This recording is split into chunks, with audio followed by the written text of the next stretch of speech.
Hey, everybody, welcome back to the Bills Faithful podcast. I'm here with my brother and my son, Jameson and Tony. We are excited over this crazy offseason that we've had with the Bills, and we're back with a podcast. We haven't done one for a while, so it's really good to see you guys. And we have a lot of things to share, cool things. A lot happened. We were just chatting before this. A lot has occurred over the course of, obviously our last loss. Players we may have either lost to free agency or have moved on. A lot of different signings have occurred. We've got a stadium that's going to be opening up in 2026, and Yep. a fantastic draft and a schedule just released. So, a lot of things to cover. Before we hit all those things and some other things, I want to ask first, guys, favorite off-season moment as we begin this podcast, Bills Faithful. Subscribe, by the way.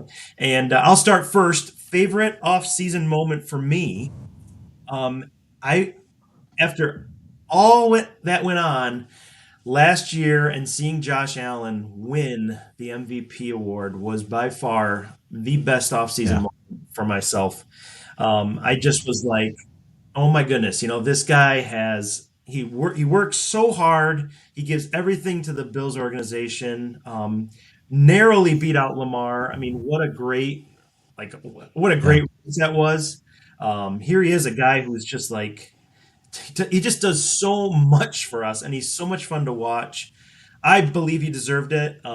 Deserved every single moment of it, and I was really emotional when I saw it. I was like, you know, hmm thank you that he got what he deserved. I feel in a sense, and I still can't wait for him to throw out that Super Bowl trophy and be able to celebrate with the Bills Mafia and everything. But a little small celebration seeing Josh Allen win the MVP. Guys, what was your favorite off-season moment as you're thinking back? James, let me ask you though on that. What were you surprised? Like, did you really think? I know we all thought he was deserving. I think we touched on that on one of our podcasts leading up to the MVP and the Kansas City game.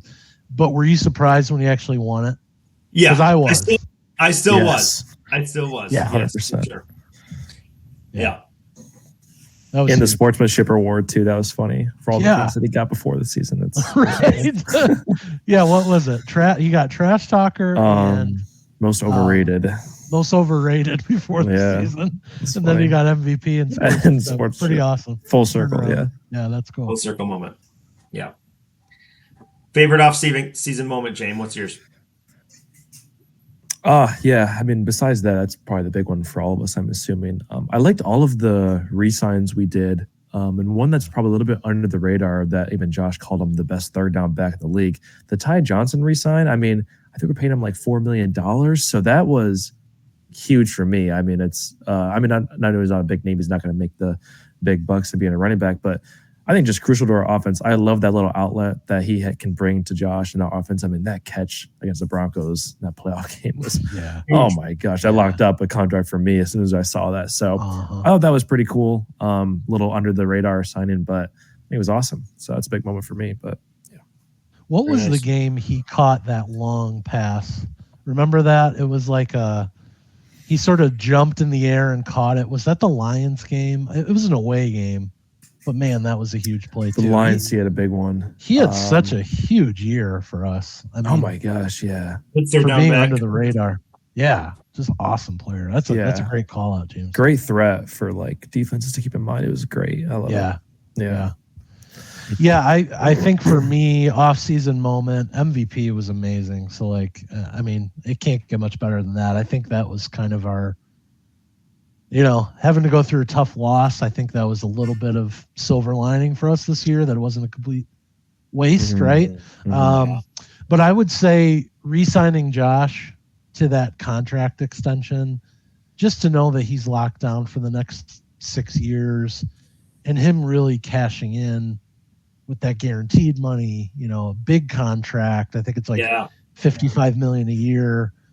When he was kind of going down the chart slowly every year after, all these quarterbacks getting re-signed, he was kind of slipping. And to see that the Bills really invest in him, when, let's be honest, I mean, we've been kind of a cheaper team in years past. We've kind of been like the Bengals, right? Who won't pay anybody. So to see them invest is great. But the other thing for me that really stood out was him talking about how, he didn't have to max out the contract, right? And hold the feet to the fire for Bakula's. He was comfortable being in a good spot. Obviously he got paid, but not having to maximize and squeeze every drop out of there, and knowing that they need some money out there to be able to sign other players. That's why the Patriots were always competitive. Tom Brady would take less money. He was smart. Yeah. He knew if he wanted to win, he had to take less. So I thought it's just awesome to know that he's going to be here the next 6 years and beyond. So it's a good character showing too. I mean, he's only making $2 million extra per year than like Tua. Like, dude could have asked for like $65 million, and it still wouldn't be enough for all he's done for us. So it's just, great showing his character and leader effort. I like that. Yeah, absolutely. Yeah, Bean had a very busy offseason too, and even signing some new contracts and just, I think, putting in pieces to the puzzle there. Next week's podcast, or whenever we take it again, we are going to talk about some of that draft recap, some of the rookie signings, and the draft itself a little bit. So I want to hear your guys' thoughts on that later on, but just keep that in your mind. But yeah, big offseason, signing different people, signing some wide receivers in there to help Josh. Just a really, I think, a solid offseason from Bean all around. So what also happened over the course of this offseason, guys, was we had a schedule drop. And I don't know about you, but I was pretty excited about it, especially with seeing at least the first week. So I want to ask your thoughts on that. And then I'd like to kind of dive into your record predictions, asking you what you're thinking about how this is all going to transpire. But any major games looking like, oh my goodness, this is going to be awesome. I am going to be watching this. But before I get to that, I don't know if they have a few night games. It seems like Roger Goodell and Jerry Jones and apparently, Andy Reid are all together to make the Chiefs and Cowboys the major piece. But Bills did get a few night games. They did not get Thanksgiving or Christmas, which I'm happy with. There are some big games in there, and a few of them that I really like are at home. So Bills Mafia is going to really step it up. For me, myself, the week 1 by far is going to be the game of the week, in my opinion. Yeah. It's the Ravens Bills at Bills again. I know the Ravens are going to come in there looking for like redemption, and Bills Mafia is going to come out big time. Guys, what are some other games besides that one, or if you have that one that you are like, oh my gosh, this game is going to be unbelievable? Yeah, that's gonna be a fun game. I like, on top of that, some of the Bills really want to come out firing, I think, and this gives them a great opportunity to do that. I mean, can go another step against the Ravens, where you just beat them in the playoffs. If we beat them again, I mean, Ravens fans have to be a little bit worried there. I mean, like, you're going to be kind of like, okay, can we get by this team? I know it's just the first week, a long season that could start out great, but even if we fall somehow, we're go 0-1, got a pretty favorable schedule the next 5-6 weeks, where we can kind of jump right ahead into top of the AFC really quickly after that and stuff. So I love the start. Some other big games, the Chiefs one will always be a fun one. We're going to get to host them as well. I'm really excited for the Sunday Night Football against the Patriots. I feel like, a lot of people are talking about them, maybe getting a double-digit win, sneaking their wild card. They got Diggs on their team now, Mac Hollins. I mean, that could be a fun game, a little bit dicey too. And, my whole life, I just hate the Patriots. So it'd just be fun to beat up on them if we can, which would be awesome. I would love that. And then looking ahead as well, the Eagles game may have implications, may not, just because it's so late. But before, when I realized we're going to play the Eagles, that was always in the back of my mind. I'm like, hey, we get to play the Super Bowl champs. That'd be awesome. So super excited for that one as well. But besides that, the rest of the schedule is going to be pretty fun. I'll be watching every game. So sweet. Tone, how about you? As far as specific games that I'm looking forward to?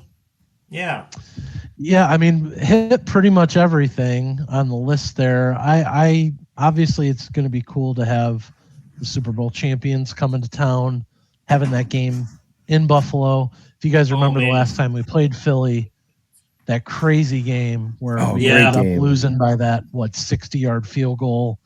into the rain and wind, and that was crazy game. So it'd Yeah. be nice to get some revenge there. It might also be kind of the last, depending how things pan out, we don't know, right? It could be the last game where they're really having their starters play, right?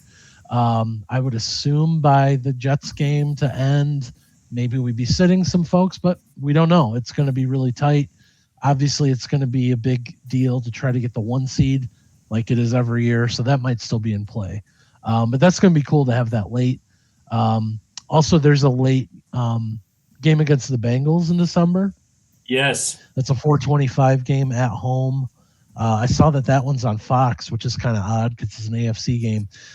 But I think that's going to be a really cool game, and maybe one that could get flexed too on top of it, depending on where the Bengals are this year. So that's going to be a cool bit on game. Fox. Yeah, you're right.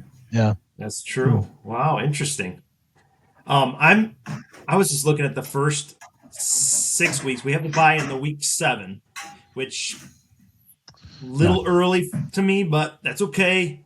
But I'm seeing Dolphins home week 3, Saints home week 4, Pats home week 5. I like that those earlier games are going to be at Highmark, early on in the season where it's not like absolutely frigid, but those games might be really nice to go to. I think they're going to get I think this year in general, I think they're going to have season tickets, like tickets are going to be gone a lot. I think just being the last year that it's in that stadium, especially when you guys think of that Jets game, week 18, the last game. I mean, like, oh my goodness, that's kind of a crazy thing that way. Bucks game's going to be tricky. That's week 11. And like Jameson and Tony, you both said, the Chiefs and Bengals. Yeah, that's gonna be crazy. So, but we do finish with 2 home games at the end of the season, which I love. Yep. So, if I were to put a record prediction as we transition to record, you guys, as I looked at this once, I went through it once, and then I kind of thought of things over again, and I went through it again, and I'm thinking, I have high hopes, but I went with a 14-3. I have losses. I do think the Chiefs game we're going to lose. Maybe that's just probability sense in my math brain that just says it's really hard to beat that team that many times at home. But I hope I'm wrong. I do think we're going to lose to the Pats one of the times. I just have this feeling, not sure where that's coming from, and I do feel like we're going to lose against the Eagles. So those are my 3 losses. I don't know what your guys' prediction is, but I would love to hear record thoughts on that. Tone, if you want to jump in. What do you think about record overall? Yeah, I think we'll at least match our record last year, which we were 13-4. I think that this record is really favorable. I think we talked before that we have a really good opportunity to have a hot start to the season. So I know we have a early bye, but there's a very feasible chance that we could be undefeated going into that Chiefs game at home. Shortly after the bye. I think we play the Panthers before that.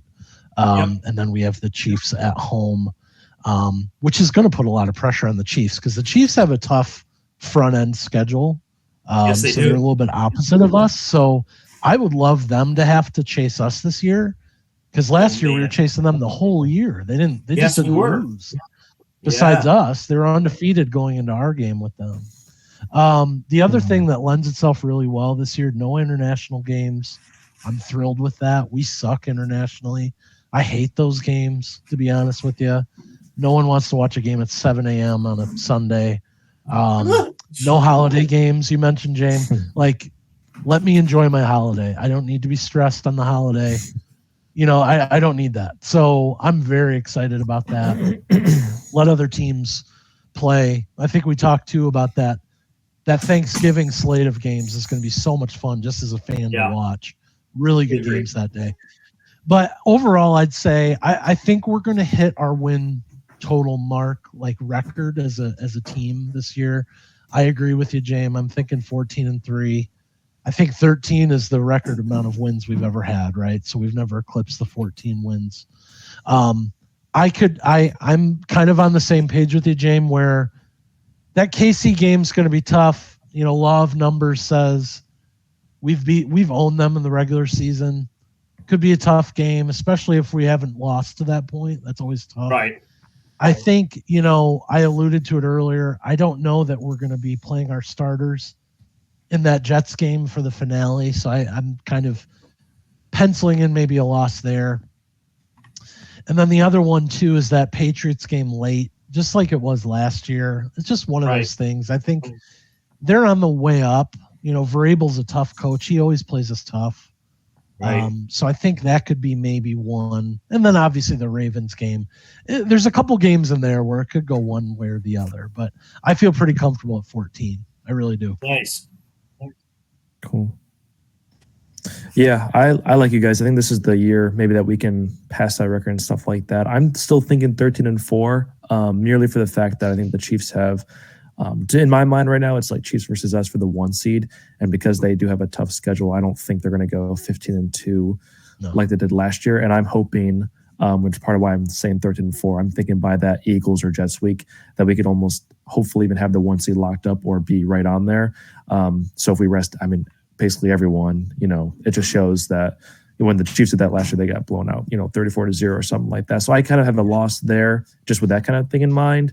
The other games as well, I'm looking at probably like 5 or 6 games that are kind of like iffy, whether we are probably really favored in, but I feel like, a few of these NFC teams, I feel like we always lose at least just one of these games. We just have a sloppy, just come out slow, come out, just the game plan is just weird. I don't know what happens, just some funky stuff goes on. So I can see us that happening one time, and then the rest of the games, if we're thinking like 50-50, kind of like the Ravens or the Chiefs, or in my mind, I think the Bengals always play us really well too. So I'm thinking like, okay, 50-50 with those kind of games as well. Even if we lose 2 of them, then I'm at my 4 losses with a couple that we've dropped late if we get the 1 seed locked up. So that's why I'm saying 13-4. If we play our starters the whole year, though, I have no problem coming to a 14-3. And those 3 losses can be a variety of things. Even if we start 0-1, even if we start 1-0, I think that's very doable as well.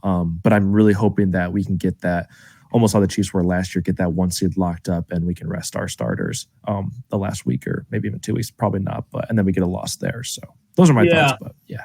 You guys think we'll have more pressure if the story switched where we're in the lead and the Chiefs are like catching up to us? Do you think that's more pressure on the Bills? I would love it, but I'm like, I kind of feel like this season has the feeling to me. Remember, obviously, you guys remember when we just started owning the Patriots, right? So we had the tide turn, and we had that playoff win where we just beat the brakes off of them. It was the best game, maybe my favorite game ever. Like perfect game. They literally played a perfect game. That Micah Hyde interception in the end zone. It's just man. I could watch that game once a week. It's wonderful. The rest of my life, yeah. I kind of feel like this is the year where I'm not saying that we eclipse the Chiefs and like we never look back. Obviously, it's always going to be this back and forth, like Brady and Manning, right, for years. But I feel like this is our year to overtake them, and I'd like to be in the driver's seat. I'd like to be in the driver's seat. I really would. I think Kansas City has a really tough division. Denver is solid. They saw it. They played us tough in that playoff game. They have a good defense.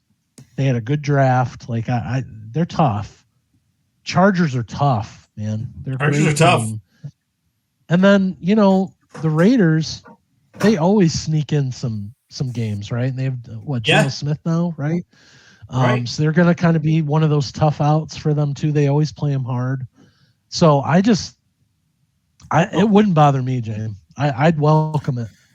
Good. I don't think the pressure. Yeah, I agree. There's going to be pressure regardless, whether we just sneak it in the playoffs in a wild card and they're the 1 seed and we're playing them again. There's going to be pressure. Is this the year that the Bills are going to beat the Chiefs in the postseason, or are they finally going to get over that hump? So whether we're in the driver's seat, whether we're in the trunk, just sliding in the playoffs, I think there's going to be pressure regardless. And I'm with you. Give me the 1 seed in the bye over trying to claw in every game. playing Bengals, Ravens than them. I'd rather be playing a Texans or a Chargers first round, and then we get to go AFC Championship game. Give us Ravens, give us Chiefs, and we bid that game in the Super Bowl. And home. So, and home. All games home too. Yeah, and we were 10-0 at home last year. So, yeah.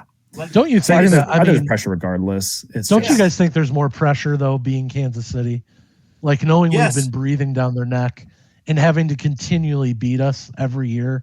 They have to play their best game against us. I mean, you could see it. They didn't have anything left for the Super Bowl. No, I was listening to WGR, and they'd had an interview with a Chiefs reporter, kind of like a Sal Capaccio of the Kansas City Chiefs kind of thing, and he was saying he's around the stadium a lot, he's around the team a lot, stuff like that. In the Chiefs' mind, yes, the Eagles just knocked them all out, stuff like that, but he was in the locker room after. They were just exhausted. In their minds, even past the Eagles, the Bills are the only team that they truly see as like a threat and respect us in that way, that they can take us out. In their minds, when they're at their best, they can beat anyone. But besides the Bills, it's kind of a coin toss. In their mind, that's what he said. Past the Eagles, they think they could beat the Eagles when they're on their best game. They just didn't bring their best game, and that's what happened. But in their minds, the Bills are the ones that, because they got Josh Allen over there and they played us and they know us now, it's tough. So, yeah.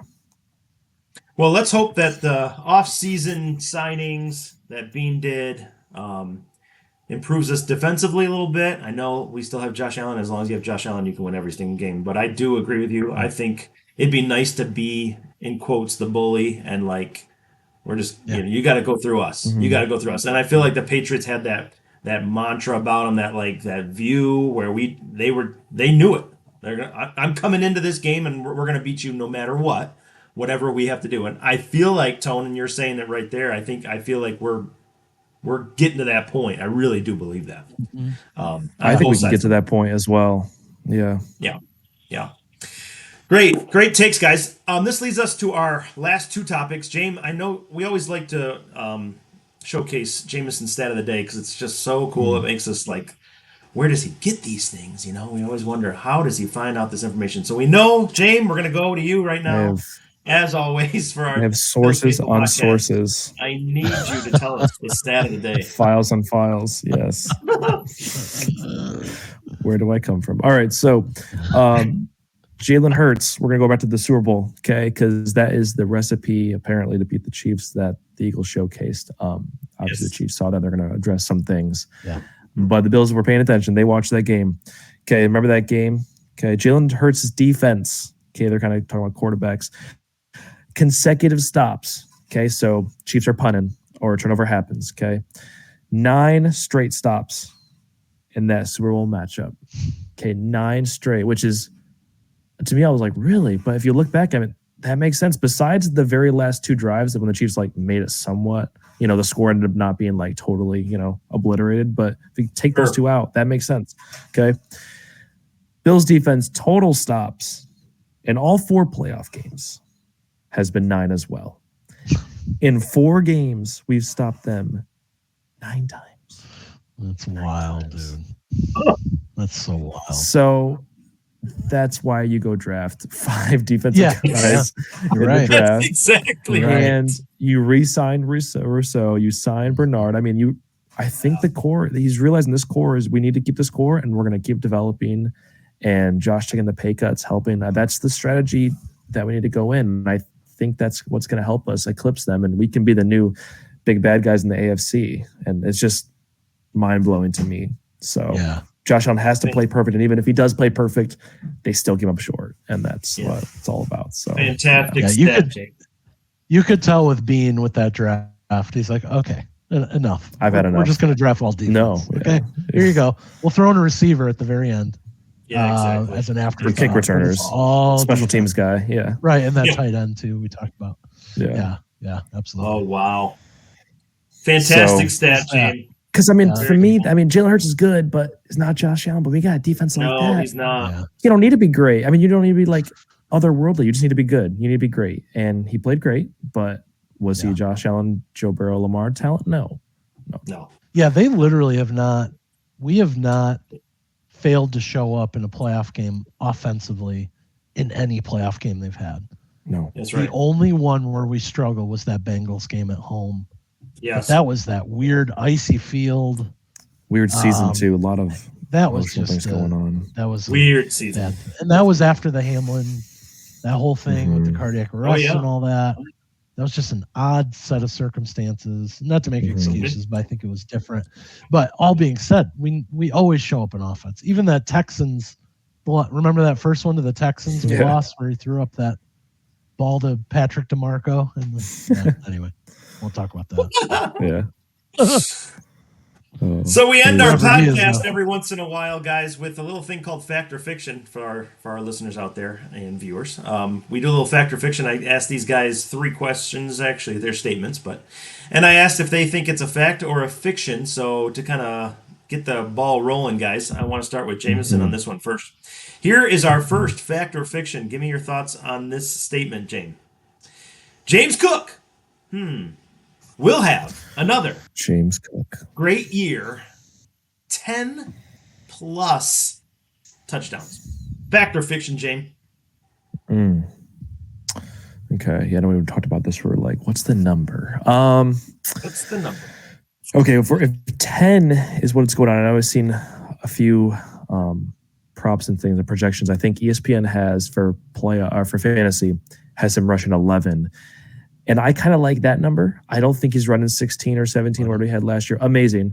But I think he is. I mean, he wants to prove. I mean, this is last year to prove if he wants to get that big contract. And maybe another team will pay him that's needy, but not a championship team is going to pay him that kind of money unless he shows up amazing again.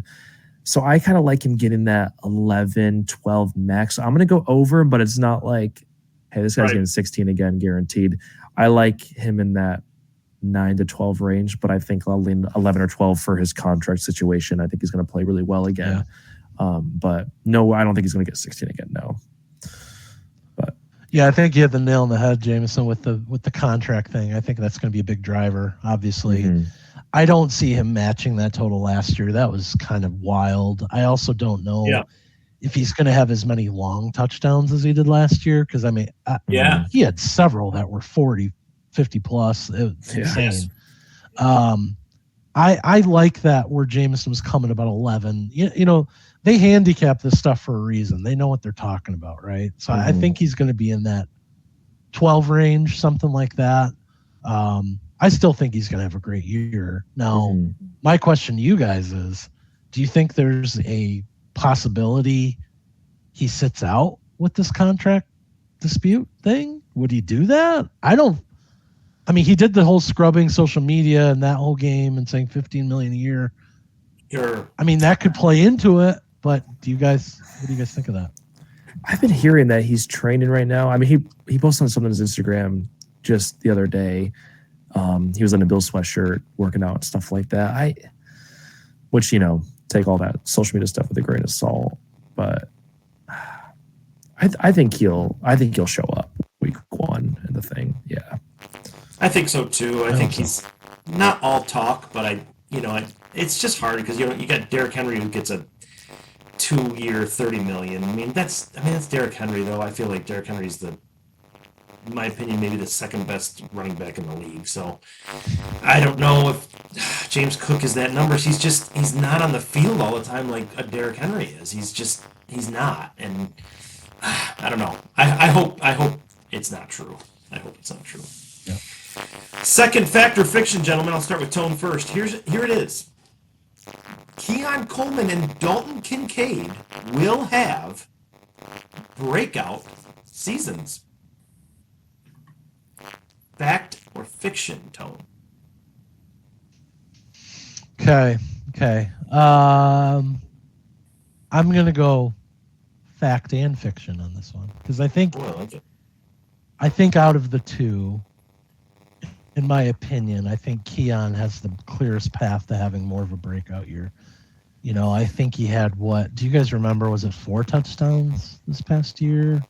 It wasn't a ton of yards. I might be wrong 3 or on 4. that number. Yeah. But he also missed due to injury. I think the coaches really challenged him this year and said, hey, we need more out of you. And I think he's going to take that personally. Dalton got a lot of targets. I don't know that he's going to eclipse more. I have a hard time with him maybe not bulking up as much as he needs to have that, being able to work through more injury, right? I think he's such a high ceiling. He's a beast. Like, he could be amazing. It just worries me a little bit. I still think he'll get targets, but man, I hope they don't keep swing passing out to him and these design screens. I need him down the field. So I'm hoping there's more of that. I just, out of the two, it makes more sense for Keon to me. Nice take. Yeah, it's tough. I feel like, when you hear breakout, you're thinking, some guys getting 100 catches or 1,000 yards, something like this. So if it's like truly breakout, I'm going to say fiction. But if you're considering it just some sort of increase in statistics, whether it be catches, time on the field, stuff like that, then I think they're both going to increase in that regards. But if we're thinking in the realm of just a breakout, if maybe for someone from the outside is look at these players, didn't hear from them much last year, like, oh wow, all of a sudden top 20 wide receiver in fantasy or top 10, tight end receiver. I don't think that's going to happen. I think also when you're bringing in guys like Palmer and Elijah Moore, I think those are pretty talented guys that are going to be not demanding the ball, but at least Josh is going to have some options. And when you've got that many options and Ty Johnson and James Cook, I think they're going to be spreading the ball out a lot now. I don't think the Bills aren't going to be built how they were a few years ago. We're going to have Diggs getting all these attention, which is great for our offense at the time. But now Josh is going to have a lot of good stats. But I think everyone else is going to have quote unquote like mediocre stats, where the team's going to have great. Like I can totally see us averaging 30 points per game again. But when you have all these different options, everyone's going to eat a little bit, but it's not going to be someone's feasting. The rest are scrapping for scraps. I agree. So I'm going to go fiction on that. I agree with that. You wonder if we can match that ability to, didn't we set the record or tie it for most amount of different receivers? I think it's close. Wasn't it like 14 or something? I think we tied at 14. Crazy. Yep. Yeah. It's crazy. So, it's just how our offense clicks. And it does show, too, why maybe we didn't target a wide receiver in the draft, right? We have so many different options to throw the ball. But. Right. So the first two fact or fiction, guys, was related to the offense. Here's our third. Tone, I'm going to go to you first. Fact or fiction, that's our final one. The Bills will be a top 5 defense this coming year. They will eclipse being a good defense again. Top 5. Man, I would love that to be true. Man, that's tough. I think with this current roster, and again, we haven't, those 2 free agent signings, we have those DNs. They're not going to play till week 7 or week 8, actually, because our bye week's week 7. So you don't know what's proven there. Obviously, our rookies that came into play, you don't know where Bosa's going to be because he's more, later in his career too. Not that he's older, like when we brought Von Miller on, but he's been around. Yeah. I think where our Achilles heel is right now is safety.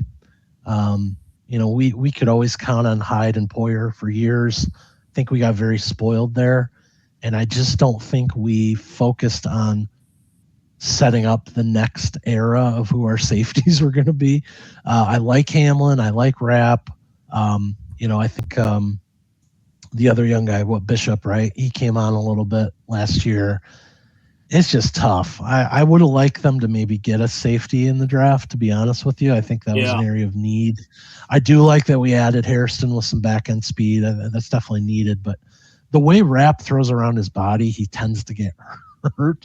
And Hamlin seems to not be in the right place at the right time sometimes. So while I think our D-line's better, I think our corners are solid, even though we haven't really replaced Rizal Douglas yet, right? And he was pretty solid for us. Right.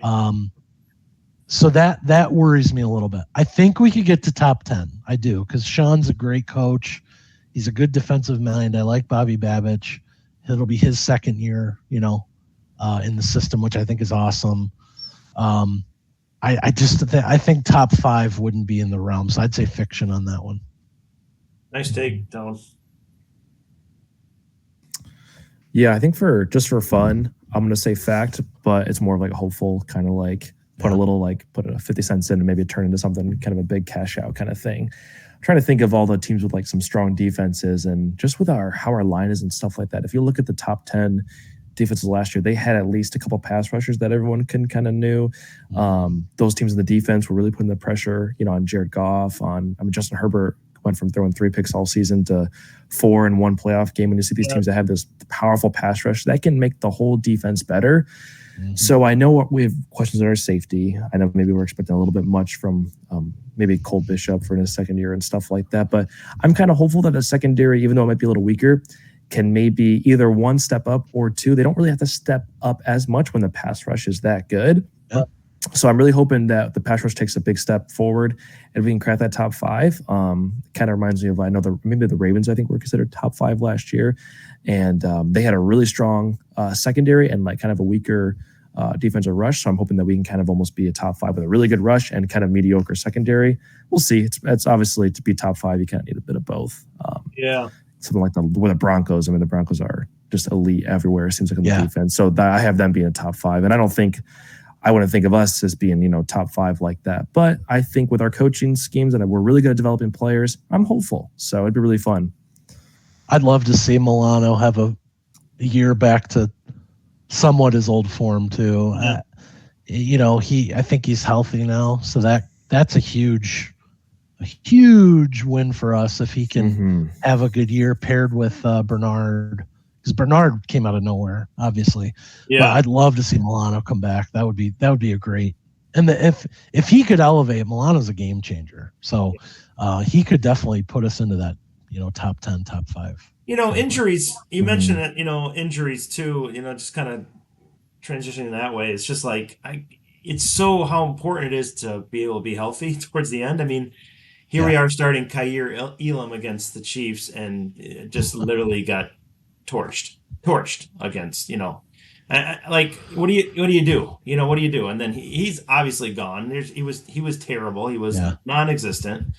So you lose those guys to either like concussion, hands, even going back to the first few Factor Fictions, Dalton Kincaid dealing with some injuries, Coleman having that wrist injury, those can add up, so, but I will say, and I think you might have alluded to this already, but if we can get the turnover battle, if we can win that like we did last year, that's always going to be beneficial for us. I think we do really well. Anytime we have a turnover win in a game, I feel like we take advantage of that. Any interception or fumble, if we can score on, I am curious, guys, maybe James, if you have this stat for next time, I am curious how many times we scored on a turnover last year in either a field goal or a touchdown. I feel like it was a certain percentage. I would love to know that, because that is that'd be a good stat. Yeah, that's a good stat. So I feel like that's why I was thinking, because you guys were thinking 14-3 and I was leaning more than 13-4. Is also I knew a stat that I saw